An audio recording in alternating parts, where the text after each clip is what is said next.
The first step that I usually take when I'm going to do some peeled paint is I clean up all of the castings really well. I've never really used this 3D printing material. It's rather interesting. It didn't sand very well. It had a lot of spider-like little filaments. I was really afraid to really put heavy abrasives on it, but I did what I could with 220 and 400, and I removed as much as the spiderlings as I called them I could. Wiped it all down with some rubbing alcohol just to get anything off of it, like fingerprints or any oils on it that would stop the paint from adhering. But the first step that I usually take to doing a peeled paint look or a chipped paint look on a locomotive is I actually prime it with some Krylon or some Rust-Oleum camouflage brown. And then after that, I typically do the table salt method, and we'll show you how that works out as well. So here we have the critter with its primer coat of Rust-Oleum camouflage brown. I like to let these enamels gas out for at least 24 hours. The enamels take a little bit longer to do that. As you can see, I kind of brushed some of it off the fuel line to the tank and the handrail, but that's no big deal because this is just basically going to be the undercoat that we're going to expose with the chipped paint when we do the salt method.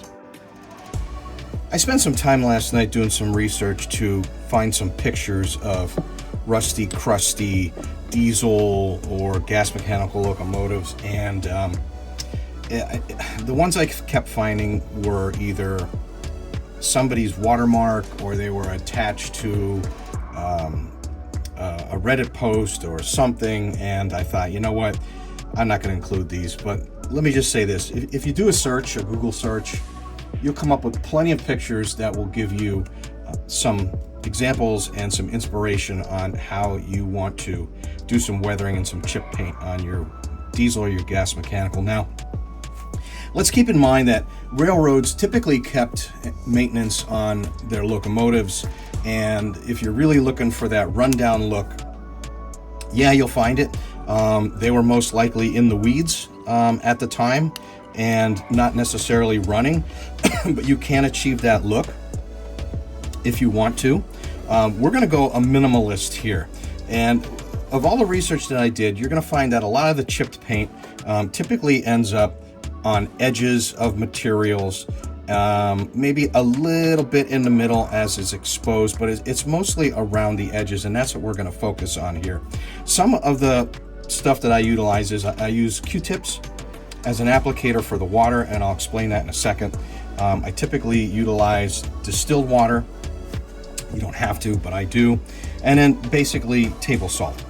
So what I use the Q-tip for is I like to use it as an applicator because you don't want too much water.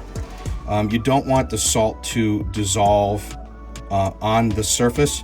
You want it to just be a bonding agent.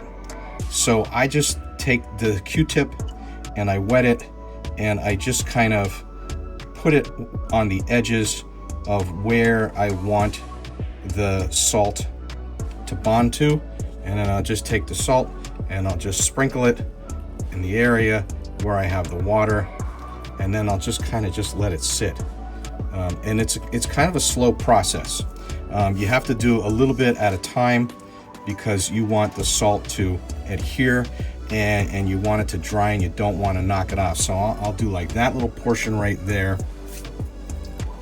And then maybe what I'll do is I'll take the hood next, and I'll do the edges around the hood. Again, I'm not going crazy here. We're just going to hit edges and make our locomotive appear that it might be on its last couple days or leg. A lot of times you'll have some chipped paint down the center where a lot of sun exposure has taken place.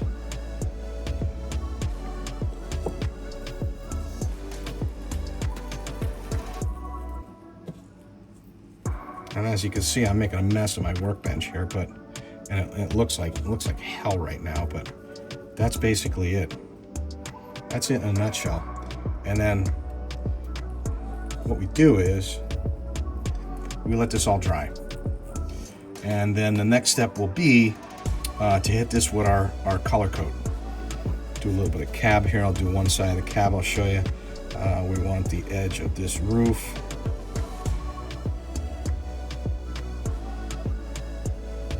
Definitely want that. You know, I used to use the rubber cement thing way back in the day, and you really had to be tedious with that stuff. And if you weren't, it usually ended up just like what you're doing.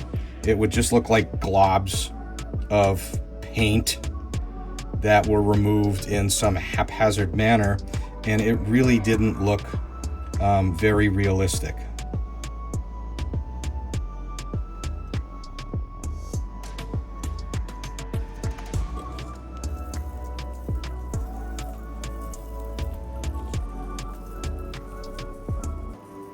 Again, we're not going nuts,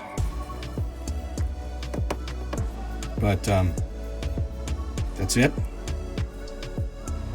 Okay, so here's what we have after a first coat, and already I could see some clumps that I think are a little heavy, and I'm going to show you how to address that if you get some clumping that you think is just a little bit of heaviness on it.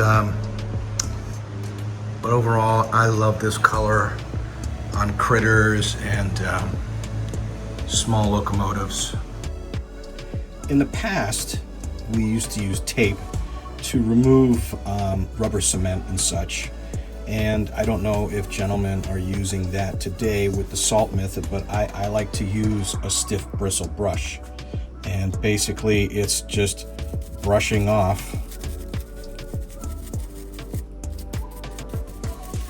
the salt. And you could see that's a nice little effect going on right there. I don't want to pull as much as I want to flake. And you could see we have some decent effects on the side of that. Again, we weren't going for a complete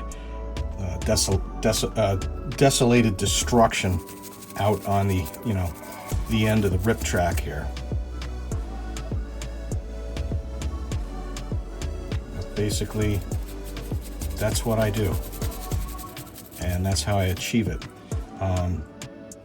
So we're going to dust off the rest of these pieces, and I'll take some pictures of them and show you the detail work that comes out of it.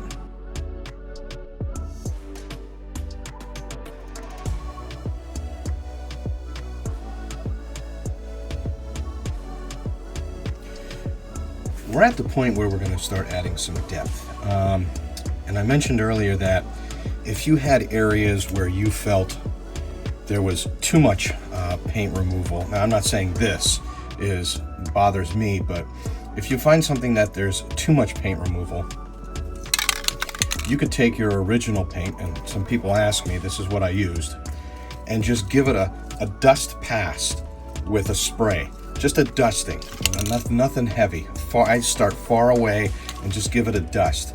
And that'll take up some of the exposure from beneath and kind of blend it a little bit. So that's what you could do if you get too much exposed. The next step is I like to take this cheap craft paint here, this autumn brown. I like to use this to blot and give some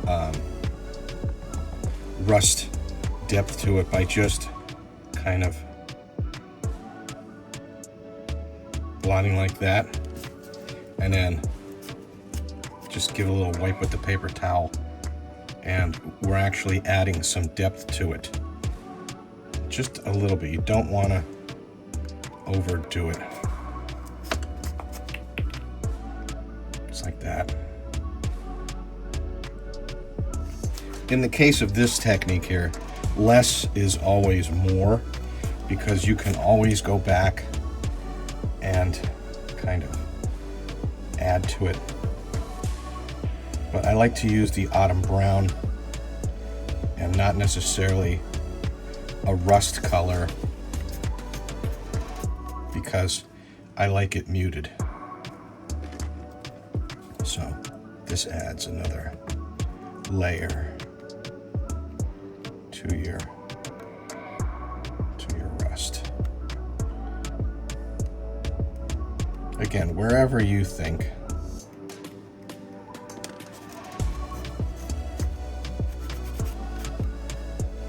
Just like that. Nothing heavy. I mean, if you want to go heavy and you want a stark contrast, you can. But I tend to err on the side of less is more in this case.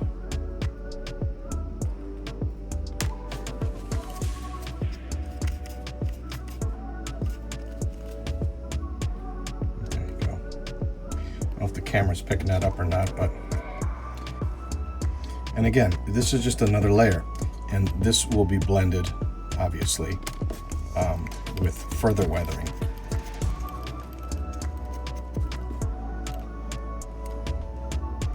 You can see how that's dried and a very convincing effect. You just hit that little area down there. Even though it's going to be buried with the, you know, with the hood.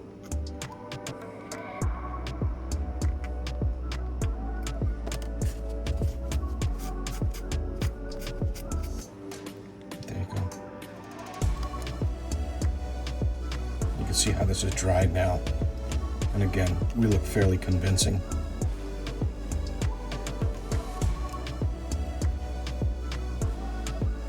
That's the cab. And what we'll do is we'll take this approach to the rest of the pieces that we have. And when it comes to the roof, I'm going to show you something else that I use. I'm going to add a little bit more to the center of this roof here. Kind of make it a sun-baked rust look. I'm going to show you another technique that I use. But yeah, we're going to go ahead and finish up the other pieces. So there was a modeler on the train forums years ago. I believe his name was Mark Reusser, or Mark Reusser. I'm not sure. He outlined this technique on one of the forums where he's using makeup sponges, cheap little wedgy makeup sponges, to apply some weathering. And here I have my darkest, murkiest folk art raw umber brown, and basically what I'm going to do is remove a lot of it from the sponge, and I'm going to add in some rust. There's just not enough on the roof for me, and I'm just going to kind of blot in a little bit.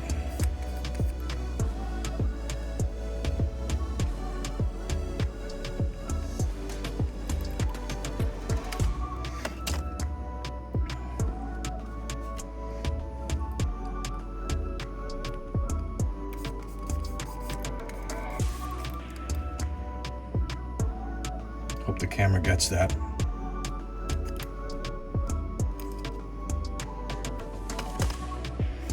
And then we're gonna come back with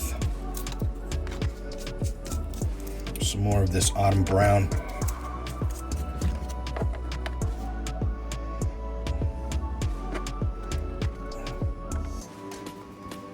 Again, I'm kind of dry brushing here. I'm removing as much as possible.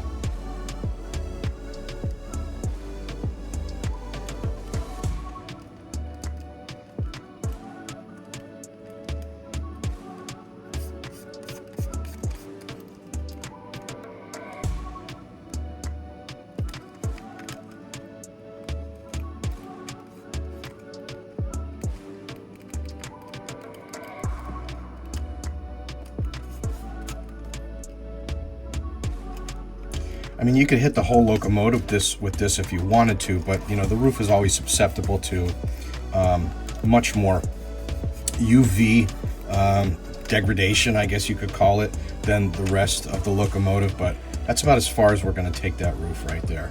Again, I don't want this locomotive to be completely dilapidated and uncared for, but we want it to look like it's about ready to retire.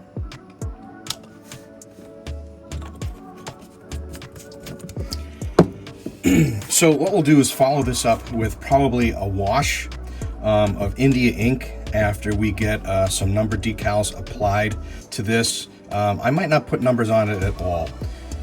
There's a prospective client who asked if I was going to letter it or anything, and I just might leave it as is, as maybe like a yard goat that really never got much attention in the way of a number. So the next step would probably be to hit it with some India ink and dilute it down a little bit, mute it down a little bit, and add some Bragdon chalks here and there where there might be some grease pulling up. We're gonna weather that fuel tank a little bit on top. I knocked my spout off. I gotta add that spout back on. But that's basically it with regards to how I do peeled paint and I do a rusting technique on locomotives. Comment if you wish, hit me with any questions, but have at it, experiment, and remember, muscle memory. The more we do these things, the better we get at it. Good luck and happy modeling. After the application of some Bragdon chalks to streak some rust, where we did some exposed rust and peeled paint, we're getting very close to the wiring aspect of this locomotive. But right now, with the exception of the wiring and the cab glass and some cab detail and an engineer or driver, she's just about ready. Footboards will be absolutely last. There they are right there, because of my fumbling fingers. Good luck, and if you have any questions, post them in the comments. See you down the road.